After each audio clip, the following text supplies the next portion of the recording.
Hola a todos, me da mucho gusto saludarlos, espero que se encuentren muy bien. El día de hoy les traigo una nueva conversación aquí para el canal de YouTube Somos Agricultura y también, como no podía faltar, para mi podcast, Podcast Agricultura justamente, ya una de las últimas entrevistas de esta quinta temporada, este quinto año.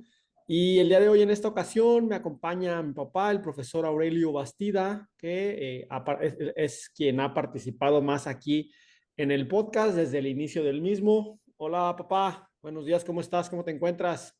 Hola, buenas tardes. Bien, todo por acá. Qué bueno, Ya empezó excelente. el frío.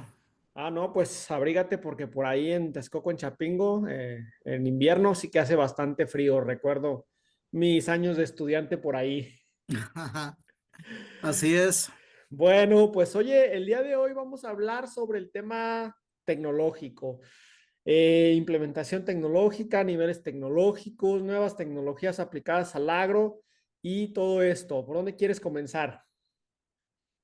Bueno, pues esto de las tendencias tecnológicas en la agricultura, yo lo quise relacionar con los tipos de agricultores que tenemos en México y por grupos, cuántos de ellos pueden acceder a estas tecnologías.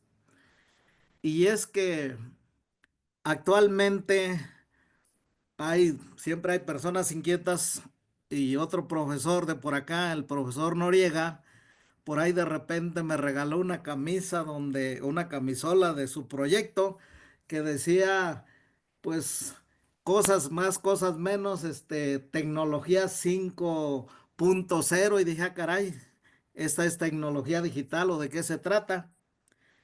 Y ya me metí a ver un poquito de esto porque, pues, yo estaba acostumbrado a manejar que la tecnología de instrumentos manuales, la de tracción animal, la de mecanización y esas cosas, pero pues siempre estas novedades son interesantes y entonces encontré que la clasificación era de la agricultura tipo uno con estas tecnologías a la tipo 5 Ok, y partían de la tracción animal. Pero aquí en México tenemos muchos sistemas de producción y lugares donde todavía no se utiliza la tecnología de tracción animal, sino que las cosas se hacen con instrumentos manuales. Ejemplo de ello, los productores cafetaleros pequeños en muchas partes montañosas que por lo accidentado del terreno, lo que más utilizan son instrumentos manuales. ok. Y ese fue el origen para entrarle a estas cosas. O sea, ese fue el punto que detonó tu consecuente estudio de los niveles tecnológicos en la agricultura en México, entiendo, ¿verdad? Así es.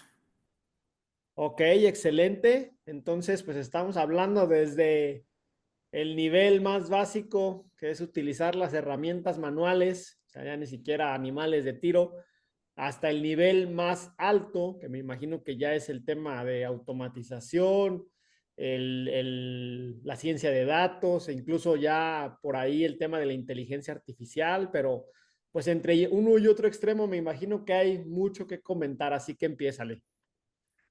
Bueno, en cuanto a la agricultura, pues tenemos un gran grupo que es la agricultura familiar, aquella que está destinada principalmente a cultivos básicos para la alimentación inmediata de las familias campesinas y de acuerdo a los datos, pues anda alrededor del 70% de los productores.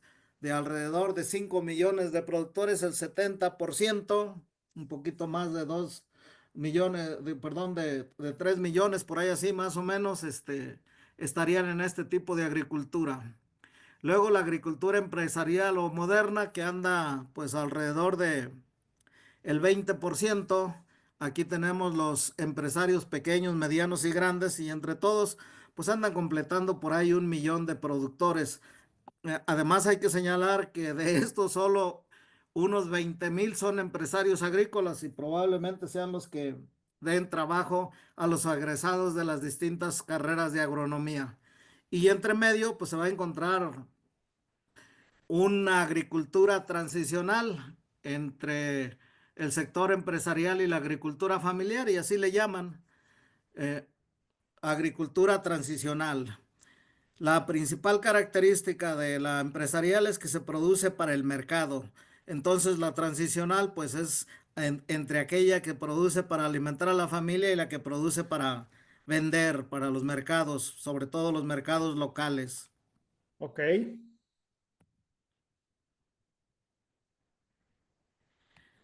Bueno, de acuerdo con los datos del Censo Agropecuario del 2022, nos indican que en México existían un poco más de 5 millones, concretamente 5.994.342 unidades de producción agropecuaria y forestal. Y por cierto, un paréntesis, es la primera vez que en este tipo de unidades veo lo de forestal.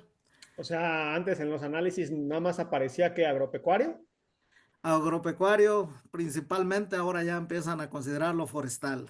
Ah, qué bueno, excelente. Esa es una buena noticia para los forestales como tú. Sí, ¿verdad?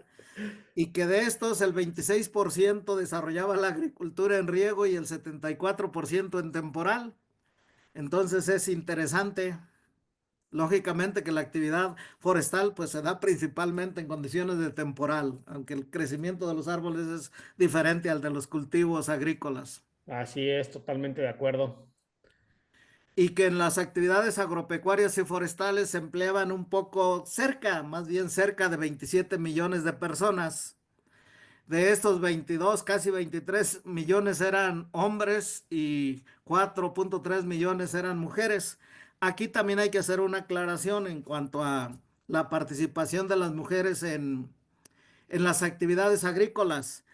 Es aquellas que tienen un puesto, que reciben un salario, porque la verdad en muchas regiones las mujeres campesinas trabajan más, su jornada es más larga, a veces empieza a las 5 de la mañana y termina a las 12 de la noche, pero cuando se les pregunta si trabajan, dicen, no, es ama de casa, como si el ser Sí, ama de casa fuera algo muy sencillo, más cuando se tiene una familia y hay que apoyar a las actividades agrícolas, que es a veces el cuidado de los animales o incluso apoyar al parejo en las actividades del campo, de la agricultura, cosecha del maíz.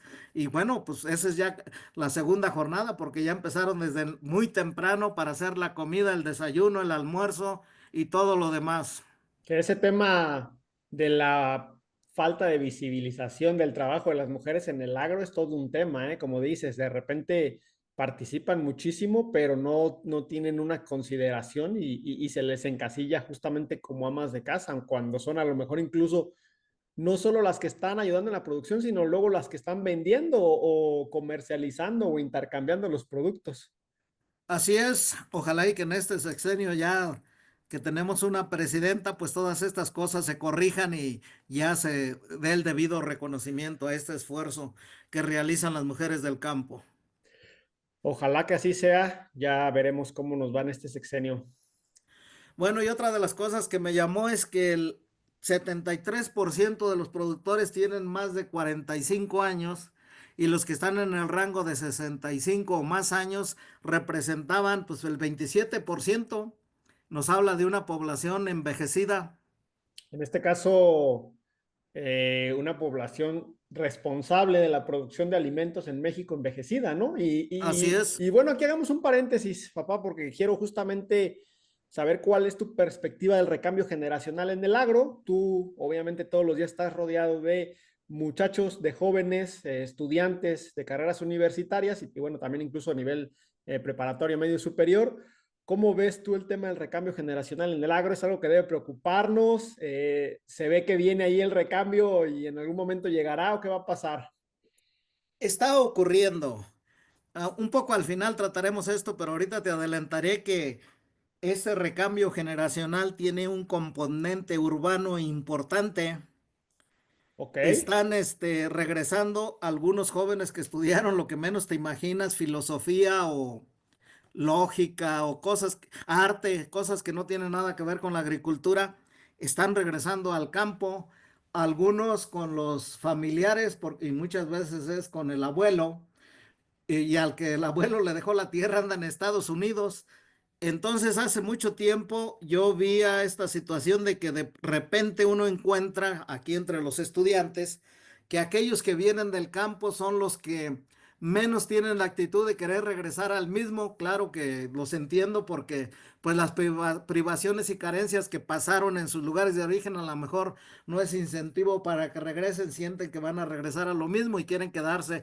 En las ciudades hay un componente muy fuerte cultural que para aquellos jóvenes que salen del campo a estudiar, la gente, sus paisanos o familiares los consideran que son exitosos si están atrás de un escritorio allí de funcionarios.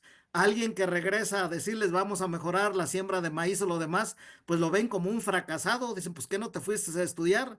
Entonces hay esa situación. Entonces, los nietos de los que se vinieron a las ciudades y que ahora pues tienen ya una preparación y además pues un poco la cultura urbana de, ay, qué bonitos son los árboles, los pajaritos y lo demás, como que es una idea romántica, pero están más dispuestos a entrarle a lo que implica el cambio generacional y la modernización de los sistemas de producción agrícola que los mismos que vienen del campo, sobre todo de condiciones atrasadas donde no se alcanza a ver, a pesar de que los llevamos a los lugares, no se alcanza a ver la perspectiva de una agricultura moderna, de una agricultura diferente a pequeña escala. De hecho, tú en alguna ocasión, en varias ocasiones, de hecho, me has comentado, ¿no? Que gente que llega a Chapingo a estudiar de regiones, digamos, rurales, aisladas o en cierto nivel de pobreza, que para ellos ya el llegar a tener donde dormir de forma segura y sus tres comidas al día ya es una ganancia muy grande en su vida, ¿no? Y que de repente pues ahí entran en una zona de comodidad. De confort. Mientras que la gente, los hijos de pues gente que está en las urbes, en las ciudades, pues eso ya lo dan por hecho y al llegar a Chapingo tienen mejores resultados porque se enfocan en otras cosas, no más importantes. Sí, esa parte tiene que ver también con el grado de preparación de los padres para los que vienen de una cultura urbana, que no necesariamente vivan en el campo, pero que pues en su ambiente ya había al menos el ejemplo de leer un libro o cosas por el estilo. Muchos de ellos son hijos de profesionistas, incluidos agrónomos aquí. A lo mejor sus padres fueron los primeros que de su familia llegaron a obtener un grado, un título o una carrera. Para ellos eso ya no es meta, o sea que ya desde sus padres los lograron. En cambio, los que vienen del campo, que muchas veces su familia no terminaron, sus padres no terminaron ni la primaria, pues ya no es un reto, porque ya al llegar a la preparatoria y estar aquí, como decías, con la seguridad, con el confort, pues ya no hay que, para allá, para más adelante, dicen, con terminar, yo ya soy exitoso porque voy a regresar a mi pueblo, si es que están pensando en regresar con una carrera, donde Sí, cuando viene de una familia que ni siquiera la primaria habían terminado los padres. sí, sí, sí, totalmente de acuerdo. Bueno, cerremos este paréntesis, sigamos con el tema de la tecnología. Entonces, este es el ambiente en el que podríamos decir que se van a aplicar esas tecnologías y que hablando más o menos a grandes rasgos de 5 a 5 millones y medio de productores, aunque por ahí un maestro me hacía la aclaración de que parece ser que son todavía menos, que ya como medio millón desaparecieron en los últimos datos, posiblemente sea resultado de la pandemia o de la venta de algunos terrenos pequeños, no he visto esa parte. Entonces, con los datos del 22, pues se habla de alrededor de 5 a 5,5 millones de productores, de tal manera que las tecnologías, pues tendríamos que ver cómo se encuentran estos productores. Ahora bien, ¿qué tanto ha mejorado? Una de las formas de ver qué tanto ha mejorado el asunto desde el punto de vista tecnológico, pues son los resultados. Hace 50 años, con los datos de 1970, el estudio que hizo la CEPAL era que el 86% correspondía al grupo de campesinos y dentro de estos, de los de agricultura familiar, los dividían infrasubsistencia, subsistencia, además de otros dos conceptos, y solo estos dos, aquellos que ni siquiera sacaban lo suficiente para alimentarse, los que a duras penas tenían la subsistencia de sus cultivos o de sus tierras, era el 72%. Mientras que los productores tradicionales andaban en el 11,6%, yo sorpresa, hace 50 años teníamos solo el 1,8% de empresarios, de los cuales el 1,1% eran pequeños, medianos el punto 4 y el punto 3 eran grandes. Quiere decir que si se hacía una entrevista y se entrevistaban a 100 productores o agricultores, pues resultaba un empresario pequeño. Si se hacía la entrevista con 200, entonces había probabilidades de encontrar uno mediano. Y si se entrevistaba a 300, pues las probabilidades de encontrar uno grande eran ya entre esos 300 que cayera uno grande. Es increíble esta situación, pero eso es hace 50 años. La cuestión está en cómo se presenta en la actualidad, aunque los términos y lo demás cambian, pero haciendo una extrapolación, en la actualidad tendríamos los campesinos, esos que producen para el autoconsumo en el 73% de todos los productores, los transicionales en el 8.3%, bajó del 11 al 8.3%. Los empresarios pequeños, que eran el 1.1, subieron al 9.9, casi el 10%. Medianos del punto 4 al 8.4. Pero la sorpresa es que los empresarios grandes siguen conservando el 0.3% que tenían hace 50 años. Entonces, propiamente, ¿quiénes han crecido? Pues los empresarios pequeños y medianos. Entonces, esto nos lleva a ver que pues en el caso de los empresarios grandes, los que exportan y lo demás, pues no ha variado mucho, no han llegado más de estos grandes. Hay los criterios para considerar el tamaño de grande, mediano y pequeño, pero pues ahorita no nos detenemos en eso, sino que así está el asunto. Esta información que nos estás compartiendo, ¿cuál es la fuente? La primera es el estudio de la CEPAL de 1930, con los datos de 1970, del censo de 1970, que se publicó en 1981, por ahí así. Y los siguientes son los datos hace también ya pues, casi 15 años, del 2010, que fueron publicados por la SAGARPA y la FAO en el 2014. Ok. Entonces, así estaba. Ajá, va. En el caso de la transición, desde tu punto de vista como investigador, ¿qué implica una transición entre un nivel a otro? O sea, ¿en qué momento? Porque a lo mejor el tema de los escaños queda claro, el tema de los agricultores de subsistencia es fácilmente comprensible. Curiosamente, siempre me ha llamado la atención que sean tantos y que sean y prácticamente invisibles para el resto de la sociedad, ¿no? Porque incluso nosotros dentro del agro muchas veces lo que visibilizamos son los agroempresarios, ¿no? Los pequeños, los medianos, los grandes, pero los que ya están en ese nivel. Pero en el tema de las transiciones no me queda claro, pues de repente, o sea, ¿qué está haciendo alguien ya para hacer una transición o en qué momento pasa alguien hacia arriba o en qué momento pasa alguien hacia abajo? Es el enfoque de la finalidad de la producción. O sea, cuando hablamos de agricultura familiar, tienen como objetivo central producir para alimentar a la familia. Cuando hablamos de empresarios, son aquellos que ya no están pensando para producir en la familia, sino para el mercado, para vender. Incluso los grandes y de los medianos, hay un sector que pues ellos le apuntan a tener productos para enviar al mercado internacional, donde ya se paguen dólares. Esa es esa es la finalidad.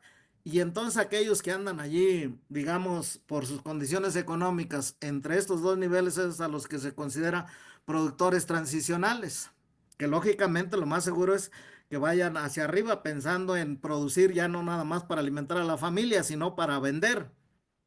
Ok. Decías tú que a lo mejor podríamos estar hablando de menos agroempresarios por el tema de la pandemia, por el tema a lo mejor incluso de los retos, ¿qué te puedo decir? De los últimos años del cambio con el dólar, la paridad peso-dólar que estaba baja. Escuché yo en algún podcast a alguien que decía que cuando hay este tipo de problemáticas, la eficiencia de aquellos que sobreviven aumenta y que son filtros pues para eliminar a los agricultores que no son eficientes en su producción. ¿Qué piensas tú al respecto? Pues yo creo que es aplicable para todos los grupos. Y aquí es donde en el sector bajo tenemos la emigración del campo a la ciudad.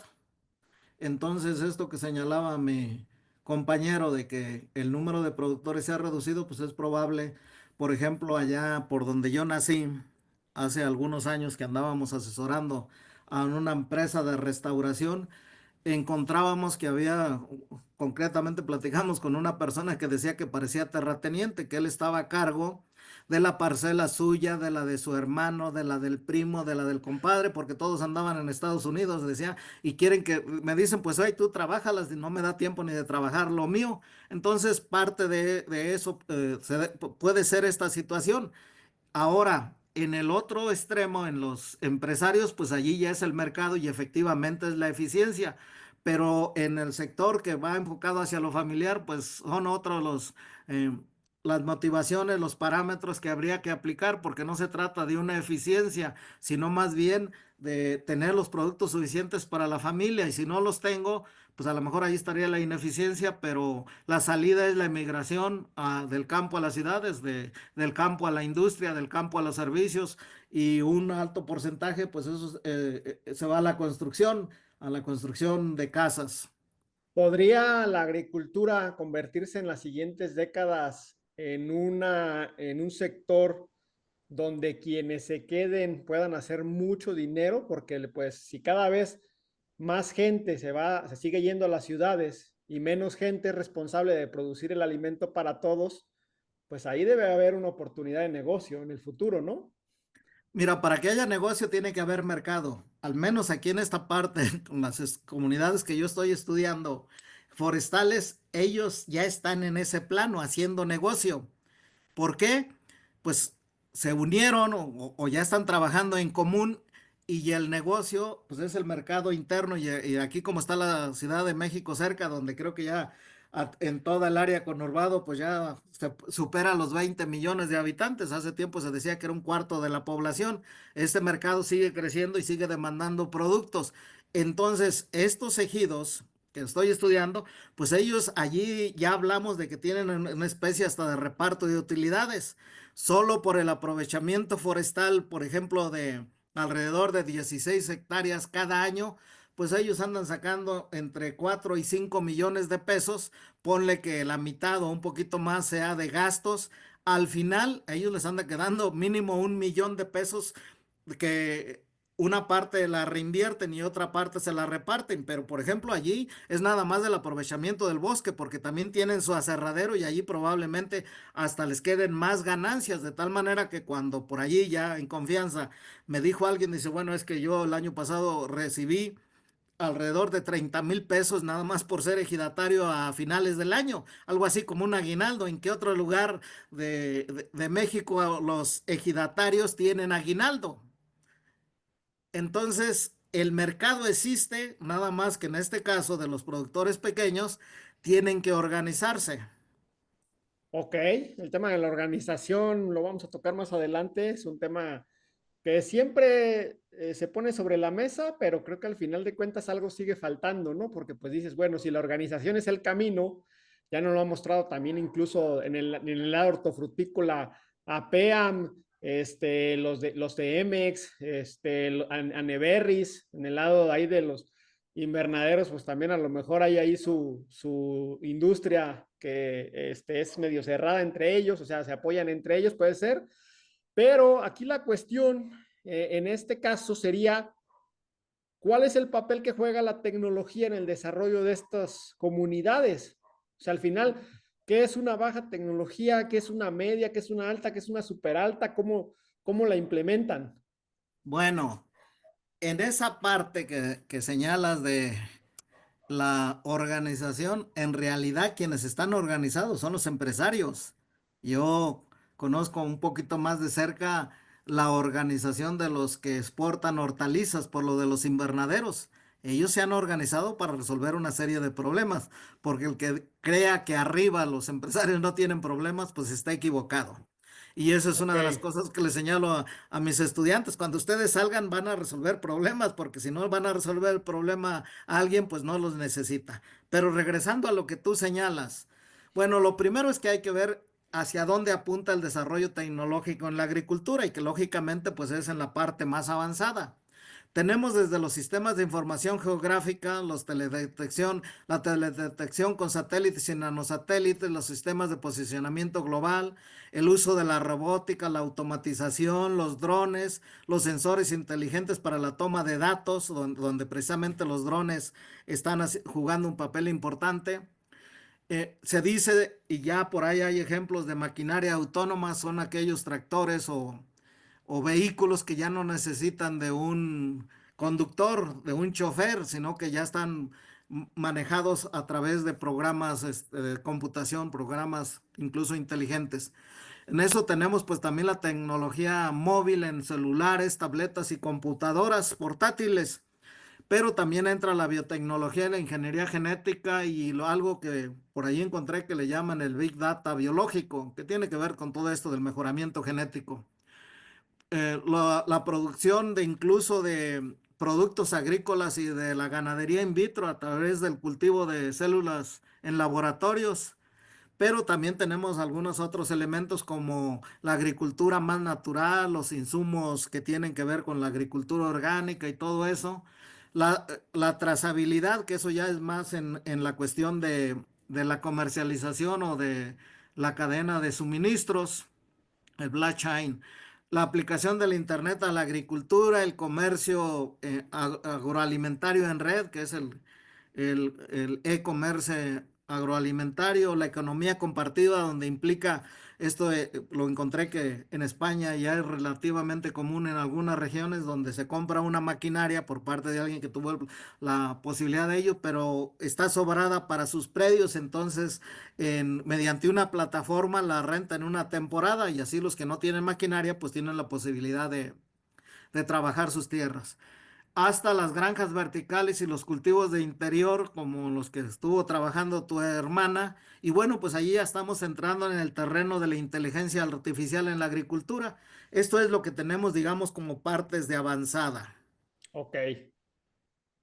Ahora, esto lo podemos ampliar con la tecnología de la que conozco un poquillo más, de que es la agricultura de protegida, los invernaderos de alta tecnología, los cultivos hidropónicos, y incluso para los sectores menos desarrollados económicamente, pues estarían las otras tecnologías, las del acolchado y todo eso de fertirriego. Pero también tenemos los cultivos de interior, que son los que últimamente están ganando terreno en algunos lugares todavía para especies de porte bajo, donde ya utilizan las lámparas de luz LED de tal manera que se prescinde de la energía solar para que las plantas realicen la fotosíntesis.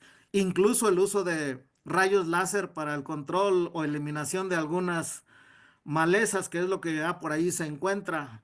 Además de la agricultura regenerativa, y bueno, podemos hablar del sistema diversificado de milpa, que puede ser una solución para aquellos que andan buscando la alimentación. Entonces, como tú puedes ver, pues el abanico es bastante amplio.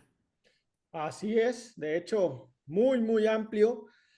En el caso de dónde se encuentra México en estos momentos en tecnología agrícola, de repente podemos llegar a pensar en un Israel, Holanda, Japón, Corea del Sur, que nos van ganando en muchos aspectos, pero luego volteamos hacia Centro y Sudamérica. Por ejemplo, yo lo hago mucho para el tema de la comparación de agricultura protegida y te das cuenta pues de que aquí los invernaderos en México son ya algo que forma parte del paisaje, pero en algunos países del sur del continente, pues apenas y se va empezando a desarrollar la industria de los invernaderos y de hecho están tomando pues como referencia a México. Claro, también por ejemplo Chile, Perú, Colombia están impulsando muchas startups con desarrollos que a lo mejor pues pudieran haber empezado, haber surgido en México, pero están empezando allá quizá por una mayor necesidad.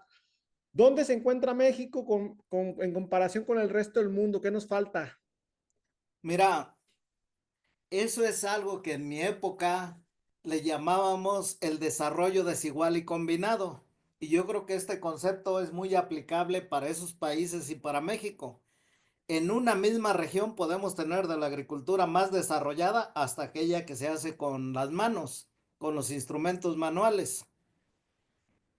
Ahora bien, esta agricultura viene desde el origen de la agricultura y para el caso de México podríamos decir que hacer agricultura con instrumentos manuales es hasta 1520 cuando llegaron los españoles y ya trajeron los animales de tracción y el arado.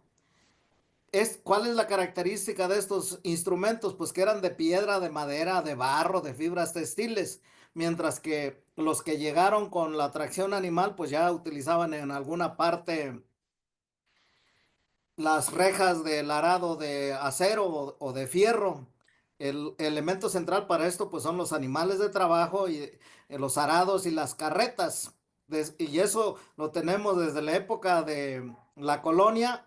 Algunos autores señalan que hasta 1940, porque en 1940 se vino ya la mecanización con los tractores y esto pues se fortaleció.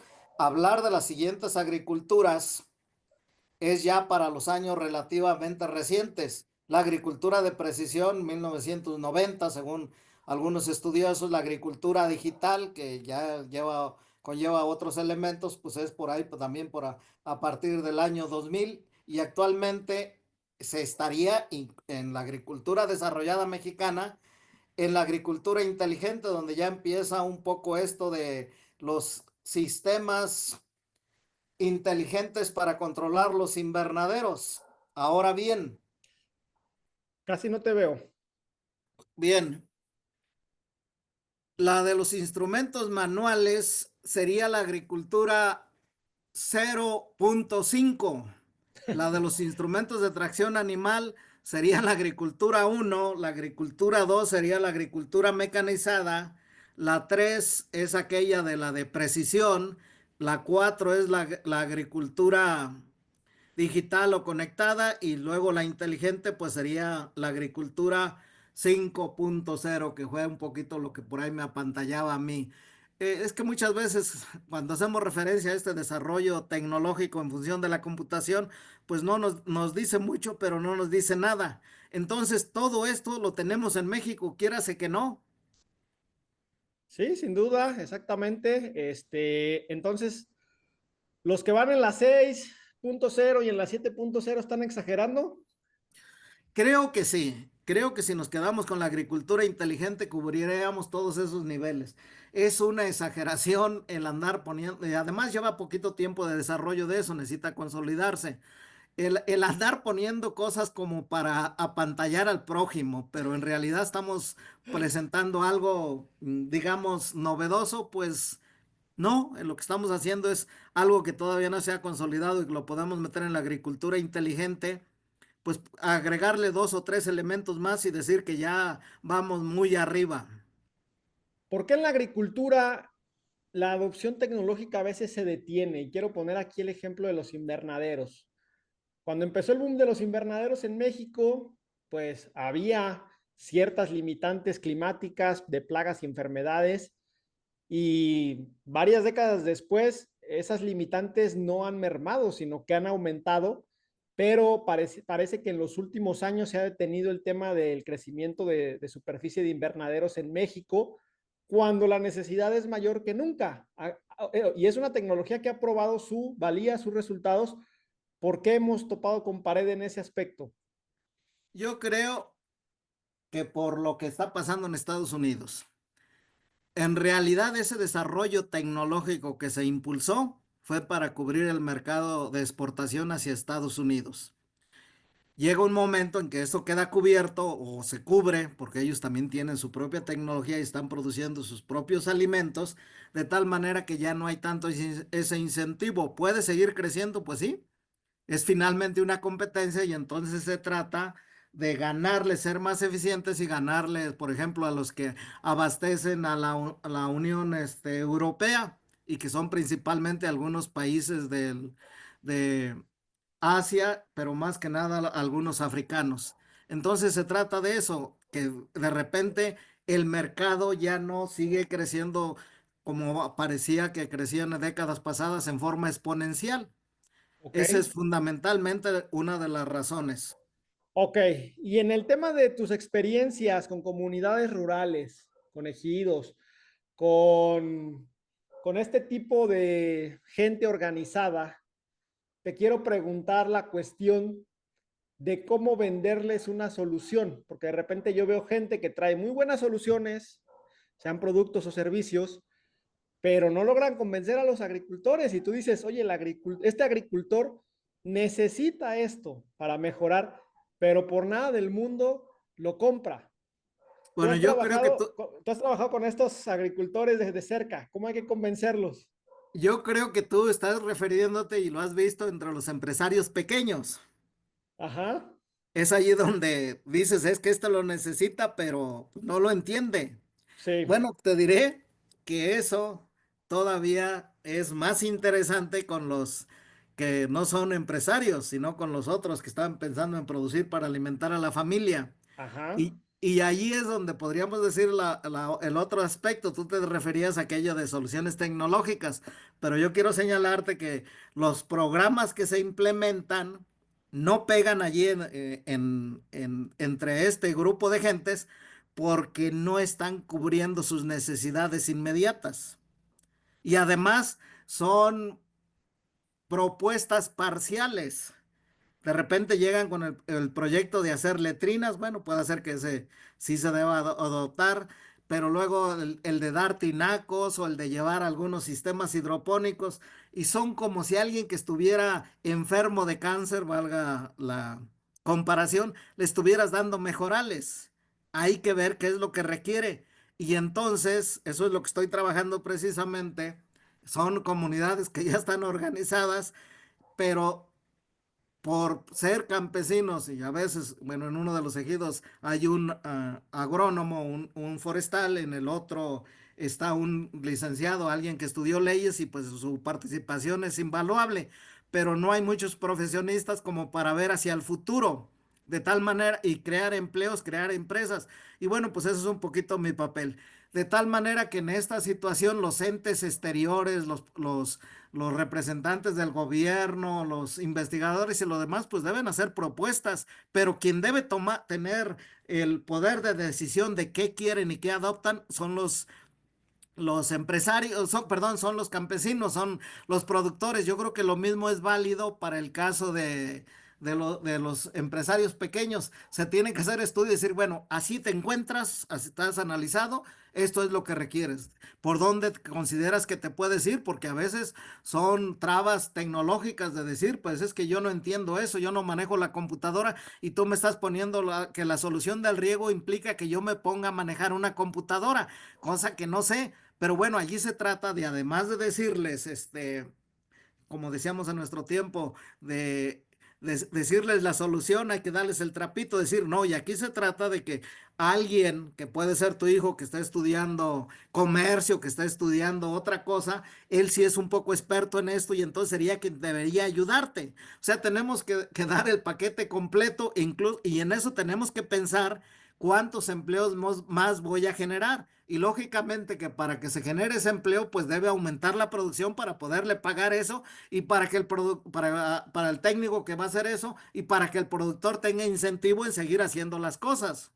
si nos centramos solamente en el tema de la producción comercial, o sea, un agricultor al que le llegan constantemente asesores de diversas empresas para venderle algo, podríamos estar hablando de que casi en su totalidad todos sus asesores venden soluciones incompletas, ¿no? Porque solamente venden una cuestión, un producto o un servicio de todo lo que necesitan. Hemos visto en los últimos años, papá, el tema de, pues a lo mejor asesoría mega integrada o te doy acá la solución para todo, pero no vemos que funcionen esas cuestiones que a lo mejor deberían de funcionar para que no tenga un agricultor que estar agarrando los pedacitos, ¿no? Así es, y ahí entra una cuestión de ética. Por ejemplo, en determinados organismos, hablemos de los insectos, que su reproducción es demasiado rápida, que en un año pasan varias generaciones, pues tú sabes o sabemos que se va creando una especie de resistencia a los productos. Entonces, ahí es donde entra la falta de ética, porque bueno, si yo soy el representante de tal agroquímica, pues yo quiero vender los productos de esa agroquímica, que es la que me está pagando o a lo mejor me está dando un pago por cada unidad que vendo. Sí. Y sé que necesito cambiar de producto para que no se cree tanto o para eliminar un poco esa resistencia natural biológica que se va dando en los insectos. Ahora tendría que utilizar un producto de mi competencia y allí es donde ya no quiero entrarle. Y siempre ando recomendando más dosis, pero de mi producto. Allí es donde creo que hay que tener ética y efectivamente. A lo mejor a ellos no les corresponde hacer este estudio integral, pero sí debiera ser algo que a través de la organización se puede hacer porque finalmente los problemas que tiene un productor individual van a ser similares a los que tengan sus iguales. Eso debería ser parte del apoyo que se dé a través de los municipios, a través de los gobiernos, para tratar a lo igual, por igual y a lo diferente de forma diferente. Ok, nada sencillo el asunto. Si Volviendo las al cosas tema, fueran sencillos, ya no habría necesidad de estudiar y formar carreras y lo demás. bueno, es como dices tú, o sea, al final uno tiene que salir a resolver problemas que, paréntesis, curiosamente te enseñan tantas cosas en la escuela, pero en la universidad, especialmente cuando yo estuve en Chapingo, pero nadie nunca me dijo eso. Oye, tú lo principal que tienes que aprender a hacer es resolver problemas, ¿no? Pues yo en ese entonces todavía ni manejaba ese concepto de resolver problemas, fue hasta que me ligué más con el exterior. Cuando Y te viste lo que se aseguro que hay profesores ocupaba. que todavía no han alcanzado a ver esa perspectiva. Sí, porque al final no importa qué tanto sepa alguien, cuál es el currículum, la referencia, las experiencias. O sea, al final tú llegas con un agricultor a su parcela y lo que quiere es una respuesta para un problema, una solución para un problema. Pero bueno, eso ahí nada más quería mencionarlo. Cerramos el paréntesis.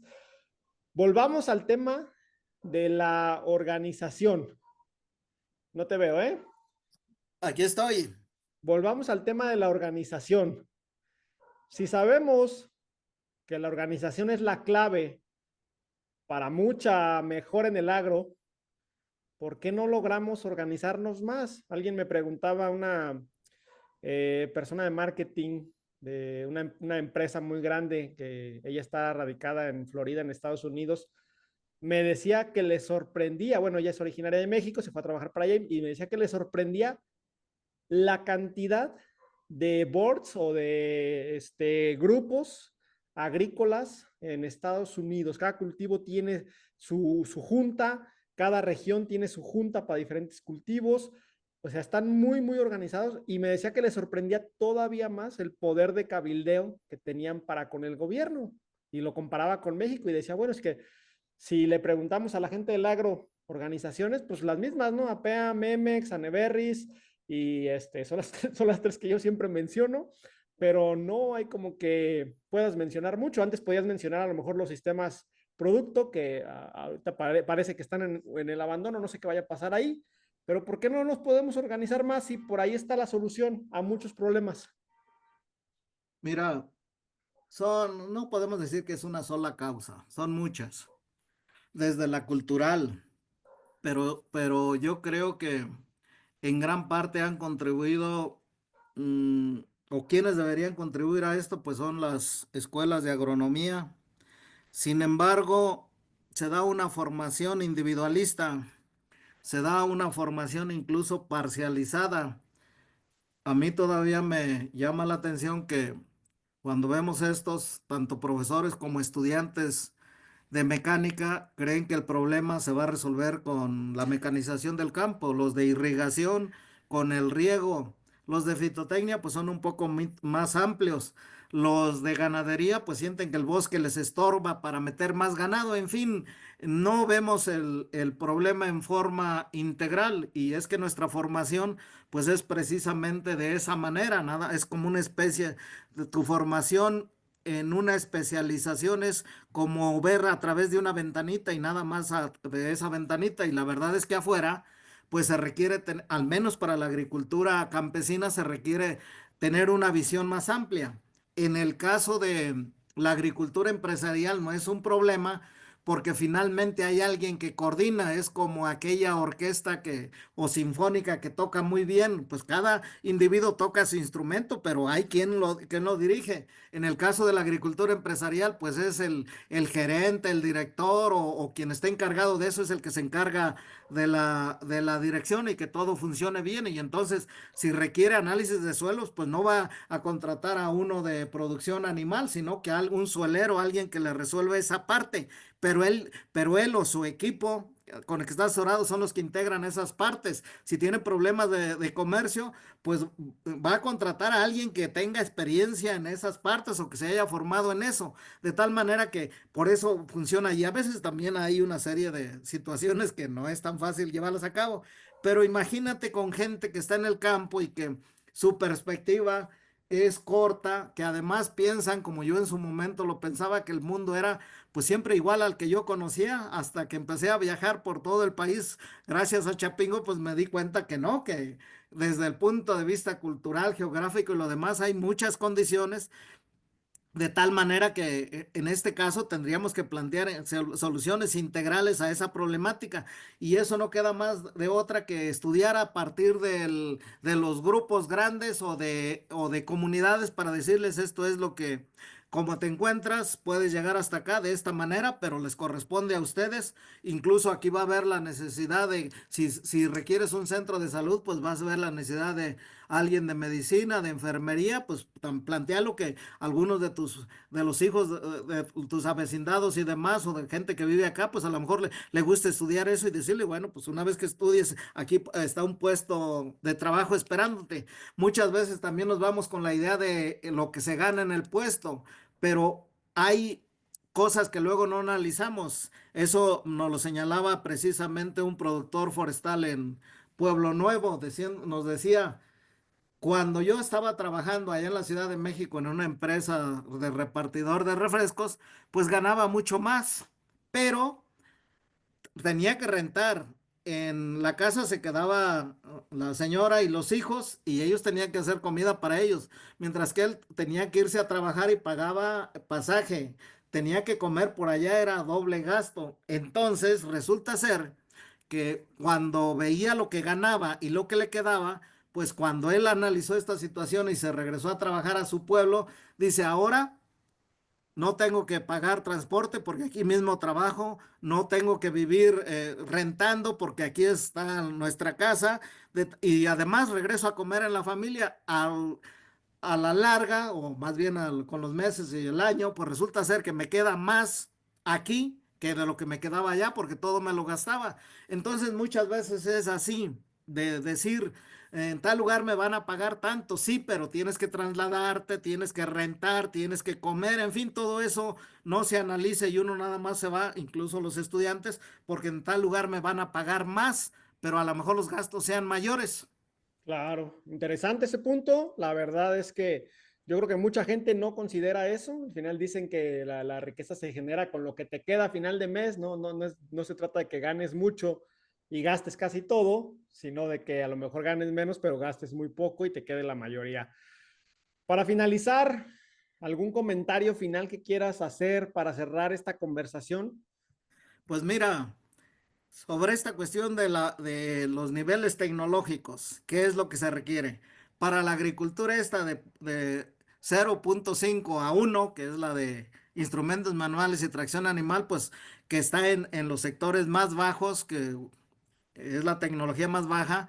Aquí, pues mínimo tenemos el 50% de las unidades de producción, alrededor de 2,5 millones de unidades de producción o de productores. Estos se requieren organizar, o sea, definitivamente por el tamaño de predio, por las condiciones donde se encuentra, no puede pagar un extensionista o un asesor en forma individual, tiene que ser en forma colectiva. Y bueno, pues hay que organizarse en función de sus intereses, pero no es tan sencillo. Para el otro nivel, el de la agricultura mecanizada, pues o comercial, pues aquí es donde ya empieza a ver un poco la organización para comprar fertilizantes, para trabajar a veces que no les alcanza, pues entre varios se asocian y compran un tractor y bueno, ahí se ponen de acuerdo. Incluso por ahí algunos compañeros en Oaxaca ya encontraron que pequeñas unidades de producción que estarían en el nivel anterior de agricultura familiar, pues ya se habían asociado para comprar el tractor, ya tenían el dron para fumigar, en fin, algunas cosas así. De tal manera que hasta este nivel, hasta el tractor, también requieren organizarse, sobre todo cuando son predios pequeños. Y aquí pues nos vamos a otros 2 millones de productores, de tal manera que ya nos quedan muy poquito, nos queda como 1 millón que sería el que estaría en la agricultura empresarial. Y en el nivel más bajo, pues también es a través de la organización. Quienes ya están organizados, muchas veces, pues los medianos y los grandes. Y esos están organizados porque pues ellos ya compiten en el mundo y requieren apoyos del gobierno o requieren, incluso cuando empezaron los de los invernaderos, la ANPAC y lo demás, pues una de las cosas que ellos señalaban es que a través de la organización estaban capacitando a sus iguales o aquellos que venían un poquito más atrasados para que pudieran estar en el nivel de ellos. Y aquí encontramos que mediante el empaque de algunas empresas grandes, algunos pequeños tienen la posibilidad de exportar. Claro que la empresa grande también les está cobrando un porcentaje de esa exportación, pero ellos ya están cobrando en dólares, ya no en pesos. Ok. Y dentro de esto, pues te señalaba que los productores grandes no pasan de 20,000 unidades de producción. Aquí algo que quiero más adelante es vislumbrar si estos, mi apreciación muy al sentir, al sentimiento es que estos, siendo alrededor de unos 20,000, posiblemente empleen al 70, mínimo al 50% de los egresados de cada año de las carreras de agronomía. Pues un número bastante alto. ¿Qué se requiere para los otros niveles? No es nada sencillo. Se requiere formar, no hay agrónomos generales, entonces se requiere formar equipos a través del municipio de un fitotecnista, un zootecnista, a lo mejor a un veterinario, de un suelero, a lo mejor de uno de regación, otro de maquinaria y pala de contar, porque ya no quiero meter al de sociología para la organización y al de economía para las ventas, porque todavía no hay. Eso ni siquiera creo que las organizaciones grandes de productores pequeños lo tienen. A veces nada más es uno o dos agrónomos. A lo mejor se requiere formar a ese agrónomo general, pero ese agrónomo general pues es para el inicio. Después, cuando ya tengan el invernadero, tendrá que entrar el de fitotecnia o el de horticultura protegida.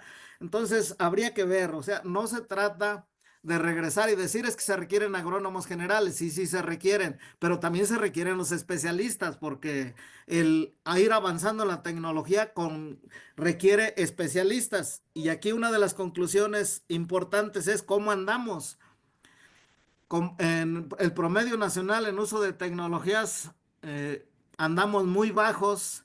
En el medio rural, solo el 38% utiliza algún tipo de tecnologías y en el norte del país esto casi se va al 90%. ¿Qué es lo que más se utiliza? Computadoras, ya para recibir alguna información o tener algún programa. El internet, el computador es en el 5.5, internet en el 7.8 y el instrumento que más se utiliza es el celular con el 88%. Quiere decir que pues allí ya están recibiendo alguna información. Entonces la tecnología celular es lo que más tenemos en México.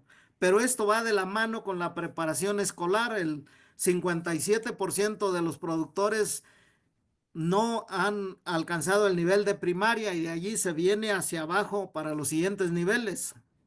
Entonces, el sector agroalimentario en general tiene una baja capacidad para adoptar las tecnologías y a eso le señalamos que muchas de estas tecnologías requieren energía eléctrica para que funcionen y pocas parcelas de los productores pequeños tienen ese suministro, pues a lo mejor habrá que buscar la solución con celdas solares porque llevar la energía a esos lugares pues es costoso.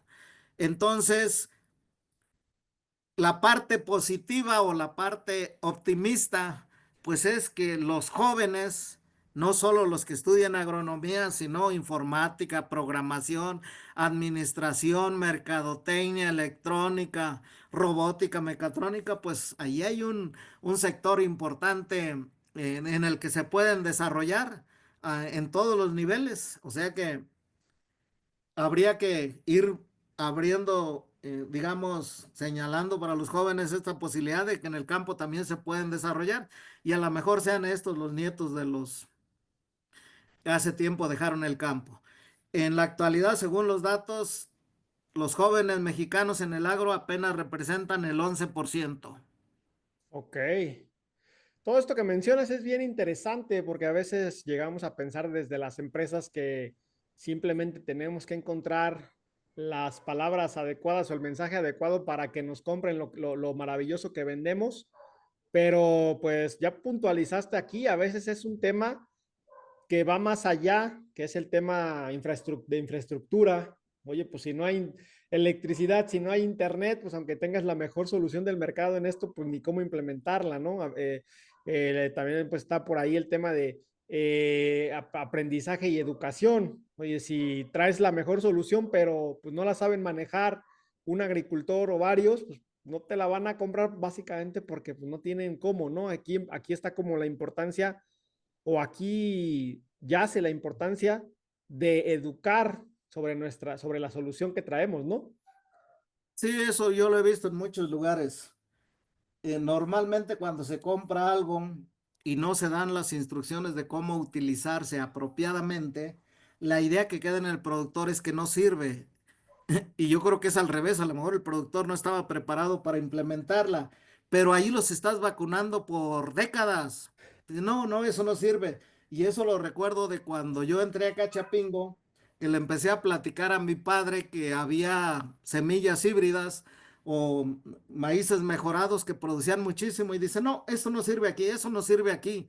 Y pues me quedé con nada más con el planteamiento porque él me atreví a preguntarle por qué no sirve, pues don fulano lo trajo y para nada, no se dio nada. Entonces, no solo es una vacunación en contra de un individuo, sino que él se encarga de decir que eso no sirve a todo el que quiere escucharlo y hasta el que no quiere escucharlo. Totalmente de acuerdo. Pues gracias por esta conversación, papá. Nos vemos en la próxima.